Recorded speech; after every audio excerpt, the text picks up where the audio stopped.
Assalamualaikum warahmatullahi wabarakatuh.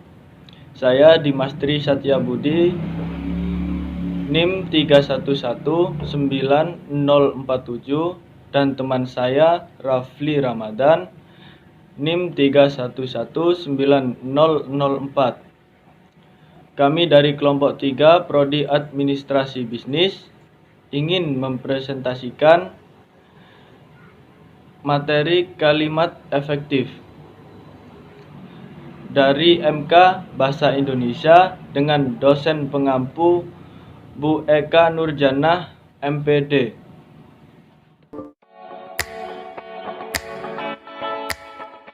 Apa sih kalimat efektif itu?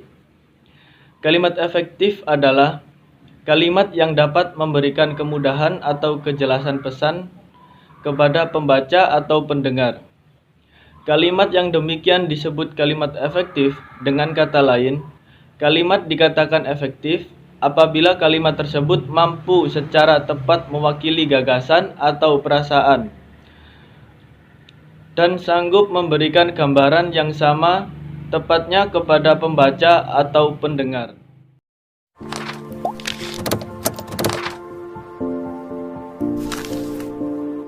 Kesatuan gagasan dan kesepadanan struktur ialah sebuah gagasan secara praktis diwakili oleh subjek, predikat, dan bisa juga ditambah oleh objek. Untuk mewujudkan kesepadanan struktur, maka kalimat harus memenuhi syarat sebagai berikut. A. Kalimat harus memiliki subjek dan predikat yang jelas. B. Kalimat tidak mengandung subjek ganda. C. Kalimat penghubung intrakalimat tidak dipakai pada kalimat tunggal. Koherensi atau kepaduan yang baik dan kompak adalah hubungan timbal balik yang baik dan jelas antara unsur-unsur yang membentuk kalimat itu. Akan tetapi, kalimat dapat dirusak oleh berbagai hal berikut. A. Penempatan kata dalam kalimat yang tidak sesuai dengan pola kalimat. Contoh, ibu memasak nasi di dapur tadi pagi menjadi pagi memasak dapur di nasi tadi ibu.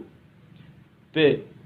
Kesalahan penggunaan kata depan, kata hubung, dan sebagainya. Contoh, sejak lahir manusia memiliki jiwa melawan kepada kekejaman alam menjadi sejak lahir manusia memiliki jiwa melawan kekejaman alam. Yang C. Pemakaian kata yang kontradiksi. Contoh, percaya, tidak percaya.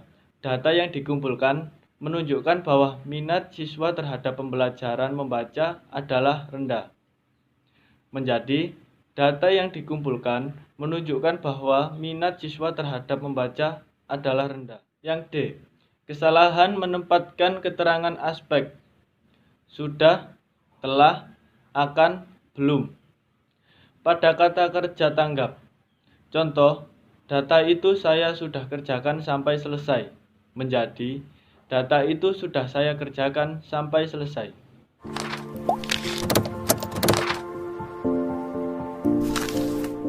Yang dimaksud penekanan ialah memberikan penjelasan berkaitan dengan hal yang dirasa penting. Penulis dapat melakukan berbagai cara untuk memberikan penekanan pada kalimat efektif.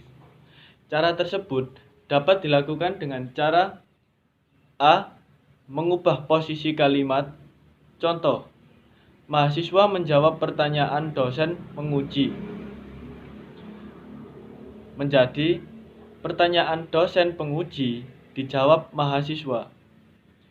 Yang B. Menggunakan repetisi, pengulangan kata. Contoh, pembangunan merupakan proses yang rumit dan mempunyai banyak dimensi. Bukan hanya dimensi ekonomi, tetapi juga dimensi politik, dimensi sosial, dan dimensi budaya. Yang C. Menggunakan pertentangan. Contoh, anak itu rajin menjadi anak itu rajin, bukan malas. Terus yang D. Menggunakan partikel penekanan. Contoh, Kami pun ikut dalam kegiatan itu. Bapaklah yang memberikan sambutan itu.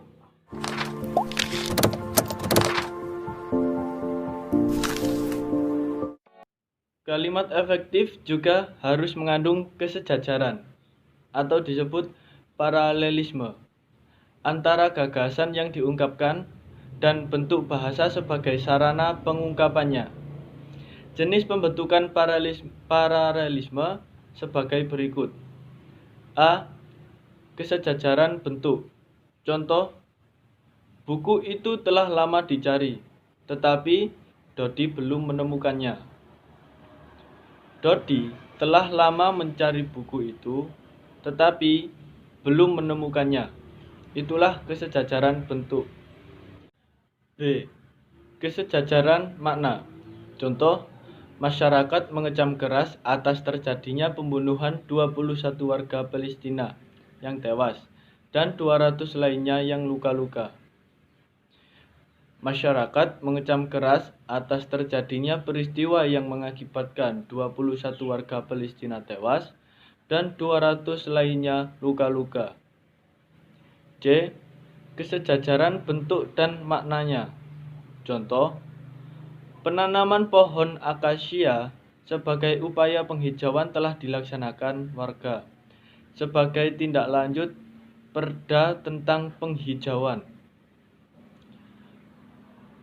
Contoh lainnya, penanaman pohon akasia sebagai upaya penghijauan telah dilaksanakan warga.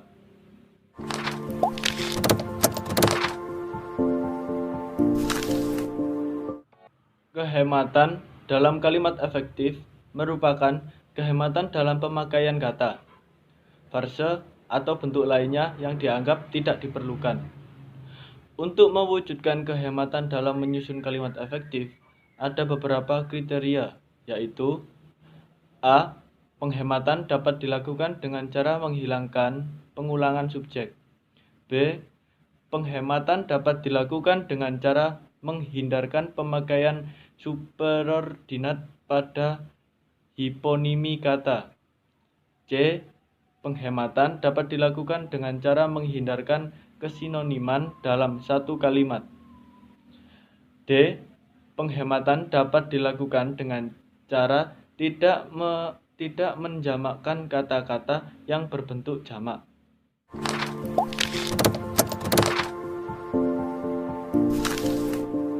Kelogisan ialah bahwa ide kalimat itu dapat diterima oleh akal dan penulisannya sesuai dengan ejaan yang berlaku. Perhatikan kalimat berikut ini. Kepada Bapak Camat, waktu dan tempat kami persilahkan. Kalimat itu tidak logis. Yang logis adalah kepada Bapak Camat kami persilahkan. Contoh yang lain, untuk mempersingkat waktu, kami teruskan acara ini. Kalimat itu tidak logis. Yang logis ialah, untuk menghemat waktu, kami teruskan acara ini.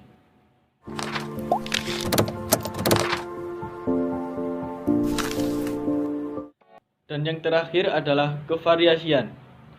Variasi dapat digunakan memperoleh keanekaragaman bentuk-bentuk bahasa agar minat dan perhatian orang tetap terpelihara. Variasi itu dapat dicapai dengan menggunakan bentuk inversi, bentuk pasif persona, variasi aktif pasif, dan variasi panjang pendek. Macam-macam variasi yang menunjang keefektifan kalimat. A. Variasi sinonim kata. B. Variasi panjang pendek kalimat. C. Variasi penggunaan bentuk me dan di. Yang D. Variasi dengan mengubah posisi dalam kalimat. Sekian presentasi dari kelompok 3. Kurang lebihnya mohon dimaafkan. Wassalamualaikum warahmatullahi wabarakatuh.